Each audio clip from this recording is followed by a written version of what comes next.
हैं और अब वक्त है कॉर्पोरेट कनेक्शन में हमारे आज के खास मेहमान को जोड़ने का। और आज के हमारे जो खास मैनेजमेंट जुड़ेंगे वो है एम्फेसिस के, जहां पे एम्फेसिस के बारे में आपको बताएं तो ये ग्लोबल आईटी सर्विसेज कंपनी है जो बैंकिंग, इंश्योरेंस और हेल्थ केयर जैसी इंडस्ट्रीज के लिए क्लाउड, डिजिटल और कॉग्निटिव सॉल्यूशंस देती है। वहीं कंपनी का फोकस इनोवेटिव टेक्नोलॉजी के जरिए बिजनेसेस को बेहतर बनाने का है। वहीं कंपनी के 20 से ज्यादा देशों में क्लाइंट्स भी हैं। वहीं कंपनी के तिमाही नतीजे आए थे और जहां पर आय में तिमाही आधार पर करीब 1% का इजाफा हुआ है, जबकि मुनाफे में भी 1% से थोड़ा ज्यादा की ग्रोथ हमें देखने को मिली है। वहीं मार्जिन्स में हल्का सा दबाव जरूर इस बार रहा है। वहीं कंपनी के नतीजे और आगे की ग्रोथ आउटलुक पर आइए कंपनी के मैनेजमेंट को जोड़ते हैं। और आज हमारे साथ कंपनी के सीईओ नितिन राकेश जी जुड़ चुके हैं।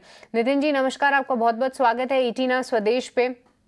सबसे पहले तो नितिन जी अपने नतीजों पर हमें एक बार गाइड करिए कि कैसे आप देख रहे हैं आने वाली ग्रोथ को, क्योंकि इस बार अगर देखें तो आय में कुछ खास बढ़त नहीं देखने को मिली है, लगभग सपाट ही ग्रोथ रही है। वहीं मार्जिन्स में भी बहुत ज़्यादा इजाफा नहीं हुआ है। क्या कुछ फैक्टर्स थे जो इस बार प्ले करे, पर आगे के लिए कौन से सेगमेंट से सबसे ज़्यादा सपोर्ट मिलेगा? एक साल पहले हमने बताया कि बिजनेस में बॉटमिंग दिख रहा था, based on basically account level activity. तो अकाउंट बाय अकाउंट जाके deal by deal, based on order book, हमने उसको कंटिन्यू किया कन्वर्ट करने के लिए। और the momentum that we are seeing in banking and high tech is actually driving that growth. More work to be done in some of the other verticals. We do expect Q4 to also grow.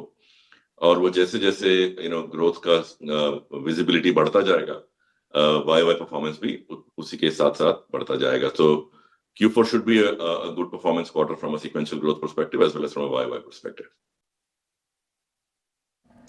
Alright, पर नितिन जी अगर हम आपके margins को देखें तो वहां पर भी थोड़े से उम्मीदें ज़्यादा थी। हालांकि ऑलमोस्ट फ्लैट ग्रोथ कंपनी ने दर्ज की है, पर आने वाले क्वार्टर्स के लिए क्या मार्जिन्स में थोड़े सुधार की उम्मीद करें? तो मार्जिन अगर देखेंगे तो क्वार्टर ऑन क्वार्टर थोड़ा 10 बेसिस पॉइंट गिरा है, लेकिन year on year 40 basis point का उसमें इम्प्रूवमेंट है। ऑल्सो ये क्वार्टर में सीजनैलिटी फॉलो रहता है, तो उसके लिए मार्जिन का इम्पैक्ट थोड़ा ज्यादा दिखा। हमने मार्जिन का रेंज दिया है 14.6 से 16%। हम उसके एकदम बीच में हैं और हमारा कॉन्फिडेंस है कि हम उस रेंज में ऑपरेट कर सकते हैं for the reminder of the year. And जैसे जैसे और आगे आगे के साल में जाएंगे तो दूसरा गाइडेंस देंगे। नितिन जी एक बात तो साफ है, देखिए आपकी जो क्लाइंट एडिशन या नई डील्स हैं उनमें काफ़ी अच्छी बढ़त देखने को मिल रही है। क्योंकि मैं देख रही थी कि आपकी जो न्यू टीसीवी डील्स हैं टोटल कॉन्ट्रैक्ट वैल्यू पे वो करीब $351 मिलियन पे आई हैं, जो कि पिछले 6 क्वार्टर्स के ट्रेंड में सबसे ज़्यादा नंबर है, ये हम देख रहे हैं। समझना चाहेंगे कि क्या कुछ फैक्टर्स इसको कॉन्ट्रीब्यूट किए और आगे टीसीवी डील्स का क्या आउटलुक है? नहीं, हमने मतलब पिछले 3 या 4 क्वार्टर से पाइपलाइन बढ़ता दिख रहा था। तो ये क्वार्टर में हमने उस पाइपलाइन को थोड़ा कन्वर्ट किया। काफी ब्रॉड बेस्ड है। 5 बड़े डील किए, और जब भी एक क्वार्टर में 4 या 5 बड़े डील होते हैं तो वो टीसीवी पे अच्छा इम्पैक्ट आता है, और वही दिख रहा है इस क्वार्टर में। गुड न्यूज ये है कि इतना कन्वर्ट करने के बावजूद भी हमारा पाइपलाइन 50% से बढ़ गया है ईयर ओवर ईयर। और उसका मतलब ये है कि बहुत सारा डील मेकिंग अपॉर्चुनिटी दिख रहा है। और इस एग्जीक्यूशन में फोकस रखेंगे तो टीसीवी क्लोजर में भी हेल्प मिलेगा अगले क्वार्टर में और उसके आगे। So focus is very much on continue to convert pipeline to TCV and TCV to revenue, and we are very pleased with the fact that we were able to report such a healthy number in TCV. Alright, पर आखिरी में नितिन जी देखिए एक बात तो साफ है कि इस बार सभी आईटी कंपनीज ये जरूर बता रही हैं कि बीएफएसआई वर्टिकल जो है वो अब ग्रो कर रहा है। आपकी भी कुछ इसी तरीके की कमेंट्री है प्रेस रिलीज में। पर नितिन जी इस बार अगर हम देखें तो आपके लॉजिस्टिक वर्टिकल में थोड़ा प्रेशर जरूर है। यहाँ पर क्या आउटलुक है? क्या लॉजिस्टिक्स अब थोड़ा सा Q3 के एक डिप के बाद Q4 में स्थिति थोड़ी बेहतर दिख सकती है?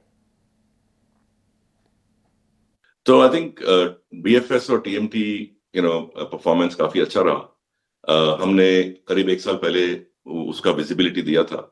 बाकी कुछ वर्टिकल में थोड़ा काम करना बाकी है। पाइपलाइन अच्छा है, डील एक्टिविटी अच्छा है। तो as we go into the next few quarters, hopefully we will be able to increase the pace of growth there as well.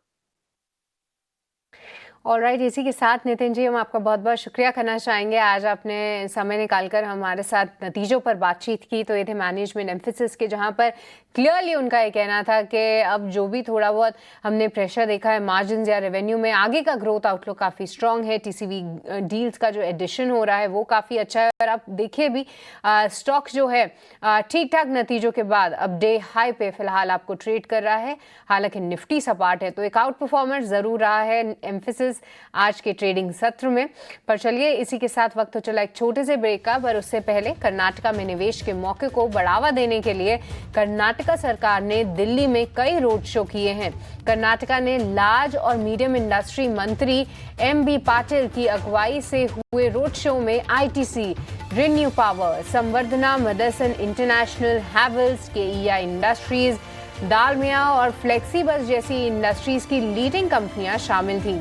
वहीं एम.बी. पाटिल ने सभी कंपनियों को इस साल फरवरी में होने वाले कर्नाटका में ग्लोबल इन्वेस्टर मीट में हिस्सा लेने के लिए भी आमंत्रित किया है। रीइमेजिनिंग ग्रोथ थीम पर ये आधारित ये समिट सभी सेक्टर्स में हुई ग्रोथ को प्रदर्शित करेगा। साथ ही ये इनोवेशन, सस्टेनेबिलिटी और एक्सक्लूसिव ग्रोथ के लिए भी एक अहम मंच होगा।